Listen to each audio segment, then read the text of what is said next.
The Sun God Nika is not who you think. Now, forgive me if I'm being presumptive. My observation hockey isn't quite powerful enough to look into the minds of everyone who will watch this video, but I'm guessing you may believe Sun God Nika, mythic folk hero, champion of the downtrodden, and liberator of captives, is none other than Joyboy himself. That was certainly my initial thought when reading chapter 1018, but I'm here to convince you that's probably not the case. To briefly recap, Joyboy is the enigmatic figure responsible for leaving One Piece behind on Laugh Tale, the final island of the Grand Line, 800 years before the story of One Piece began. His name is first revealed when Robin reads the poneglyph, which resides in the sea forest on Fishman Island. We know he lived during the Void Century, and that he made a promise to the mermaid princess of that era, who possessed the same power of Poseidon, which presently belongs to Shirahoshi. We learned in chapter 967 that Roger even named the final island of the Grand Line Laugh Tale in honor of the funny traveling tale of Joyboy's voyage. In a previous video, I explained why I believe the lyrics to the song Banksaki describes the story of Joyboy. Everything we know about Joyboy suggests he was a figure much like Roger and Luffy, whose pursuit of adventure and freedom brought light to the dark places he visited. As indicated by the unfulfilled promise made to the previous Poseidon, Joyboy failed to prevent dark forces from rising to power and the sun set on his era. Yet as Banksaki describes, the group of friends forever parted take heart knowing the moon will rise during the long dark night, reflecting the sun's light as a symbol of hope that a new dawn will someday rise. Joyboy's friends and allies around the world have protected the poneglyphs for centuries, which record the true history of the Void Century and point the way to One Piece. Prophecies held by the Fishmen, Minks, and Kozuki clan of Wano hold that on an appointed future day, a hero will rise up to challenge the world and set right whatever ancient wrong marked the end of Joyboy's era. After learning the true history, Kozuki Oden even cryptically proclaimed that Joyboy will return, which means Wano's borders must first be opened. While the exact meaning of Oden's words remain unclear, we know that much like Roger, Luffy has made friends and formed bonds with many of the same people and groups allied with Joyboy 800 years earlier. Oda has frequently used sun and moon, day and night motifs to describe the central narrative arc of One Piece, most notably among the societies closely aligned with Joyboy. I already pointed out the symbolism in the song Banksaki, the setting of the sun and the moon rising as a symbol of hope. Similarly, the fishmen intend to someday walk the path toward the sun.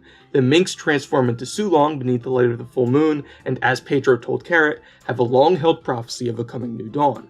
The creators of the poneglyphs, the Kozuki clan of Wano, whose name means light moon, also await this prophesied new dawn. It's no small coincidence then that Luffy was born on Dawn Island in the East Blue. The first chapter of the series and first volume are both titled Romance Dawn, and now the Straw Hats sail aboard the ship Thousand Sunny, bringing light to the dark places they visit. We could be here all day listing instances of sun and moon motifs throughout the series, but the meaning of this symbolism is clear and consistent. The end of Joyboy's voyage and era is likened to the setting of the sun.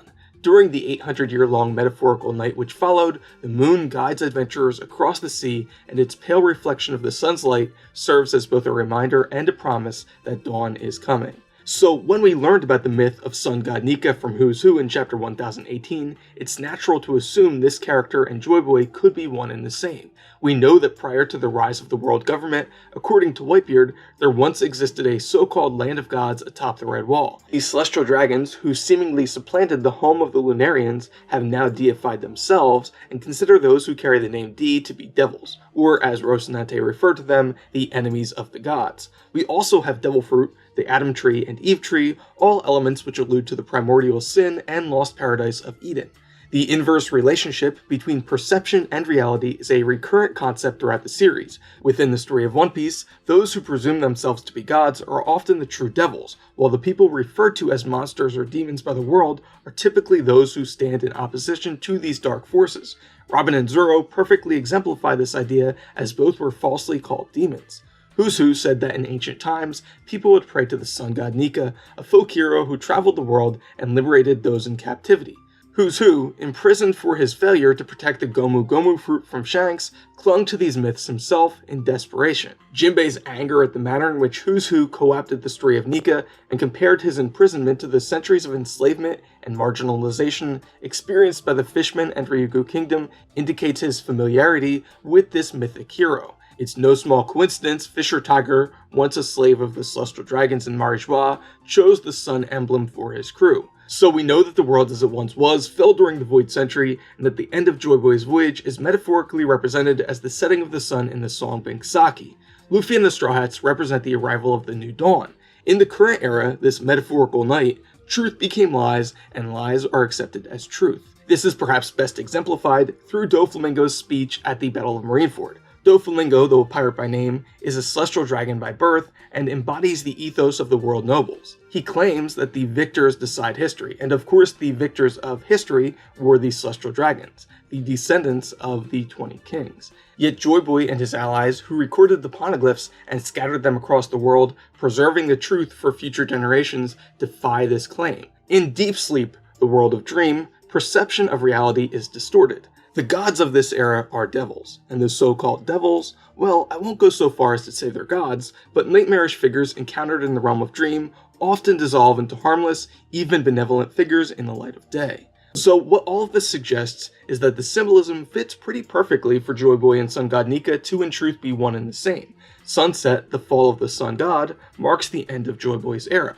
Luffy's arrival marks the sunrise, the new dawn. Those so-called devils in the current era were once regarded as benevolent forces for good, the sun god. And of course, we can also look to the campfire scene from chapter 273 as further evidence. The silhouette of Nika, which accompanies Who's Who's story in chapter 1018, bears a striking resemblance to Luffy's smiling shadowed figure dancing around the campfire. Here we have a direct visual cue that Luffy and Nika are linked, and given that Luffy is essentially a modern incarnation of Joyboy, it would seem the evidence here is irrefutable. Yet I do not believe Joyboy and Nika are the same person, but rather close associates or friends. If my conjecture about the song Bing Saki is correct, then Joyboy likely traveled with a group of companions. The upbeat melody is juxtaposed by melancholy lyrics describing a parting of ways at the end of a long voyage. In similar fashion, the Roger Pirates disbanded and went into hiding after discovering One Piece. In fact, I believe Joyboy's group were similar in nature to the Roger Pirates and Straw Hat Pirates, and that the descendants of those who traveled with Joyboy are the ones who now carry the name D, a secret symbol of their fellowship passed down through successive generations. Consider that although Robin learned the name Joyboy through reading the poneglyphs, other characters who are not capable of doing so, including Neptune and Kaido, are both somehow familiar with the name Joyboy. Jinbei's response to Who's Who indicates his awareness of the tale of Sun God Nika. This demonstrates that though they are not necessarily common knowledge to the world, the people of Ryugu Kingdom are aware of the stories of both Joyboy and Nika and regard these two figures as distinct individuals. Who's Who's story makes no reference to Joyboy, which would make sense if Joyboy's name was only known to those who can read the poneglyphs, but the fact that the legend of Joyboy also exists in some parts of the world means that these accounts would be at odds with one another if they were meant to describe the same person. So then what about Nika, this revered folk hero famed for traveling the world and setting captives free? Who could he possibly have been? Simply put, Nika was the Usopp to Joyboy's Luffy. Nika was a close friend and traveling companion of Joyboy, who, through happenstance and isolated acts of something approximating bravery, developed a following of worshippers and came to be regarded as the Sun God. Over successive generations, the legend of Nika grew, and his name has given hope to captives the world over. We have already seen two characters, Usopp and Buggy, similarly revered for acts which appear to be heroic. Interestingly, in both cases, they were anointed as faux deities for their apparent efforts to liberate people in chains or captivity. Buggy, who continuously fails upward, was heralded as a messianic figure by the prisoners of Impel Down, credited for the impressive feats of other characters, and now those same prisoners are willing to follow Buggy to the ends of the earth. Ironically, their strength is what's now responsible for Buggy's rise in stature and his new position as Warlord of the Sea. Usopp was similarly recognized as a guardian deity for his perceived role in freeing Doflamingo's captives on Dressrosa. Usopp is a chronic teller of tall tales, but over the course of his adventure, his lies have a habit of becoming true. Nika is referred to in legend as the Sun God, and quite interestingly, following the Dressrosa arc, Usopp's bounty skyrocketed to 200 million berries, and he was assigned the epitaph God Usopp. Falsely recognized as a deity by both the former prisoner gladiators and the world government based on partial truths and his close association with Luffy, the one truly responsible for his great accomplishments. If you're not already convinced, consider the fact that after parting ways with the Straw Hats on Water 7, Usopp returned to help the crew rescue Robin from CP9 under the guise of Soge King, King of Snipers from Sniper Island. This facade is completely unconvincing to everyone but Luffy and Chopper, yet after Enies lobby, Sogeking is assigned a bounty rather than Usopp. Most importantly, while disguised as Sogeking, Usopp wears a sun-shaped mask and attempts to adopt a brave persona. He even crafts a larger-than-life backstory for his alter ego. As discussed earlier, there's often a stark contrast between perception and reality in the world of One Piece. It thus stands to reason that the legend of Sun God Nika has been exaggerated over the centuries, a big fish story told over successive generations. God Usopp is famed for liberating captives and created a sun mask-wearing alter ego. Not only did the imaginary tale of Sogeking, King of Snipers, gain global notoriety before Usopp himself, but his lies gradually become true. Joyboy was a proto-version of Roger and Luffy, who very likely did liberate captives and fight for justice around the world, and Nika was the one who received credit by association. This relationship is echoed by Luffy and Usopp, even in the fact that the back of Usopp's head appears in the picture on Luffy's first wanted poster. Nika may have received credit for Joyboy's great accomplishments, but much like Usopp's lies which eventually become true, over the centuries the tale of Sun God Nika took on a life of its own, serving as hope and inspiration for people around the world.